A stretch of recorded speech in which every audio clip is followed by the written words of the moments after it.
கருப்பையா அப்பா நீ இருந்தாய்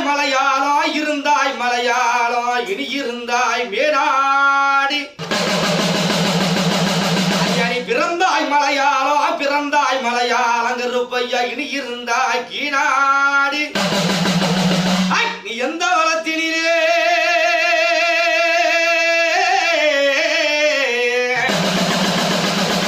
கருப்பாடி எந்த அந்த வளத்திலே எந்த பூந்தோட்டத்திலே இருந்தாலும் அப்போ மக்கள் எல்லாம் காத்திருக்கு நீ மருளாடி வருவாயே வசனங்கள் எல்லாம் காத்திருக்கு நீ சதுராடி வருவாயே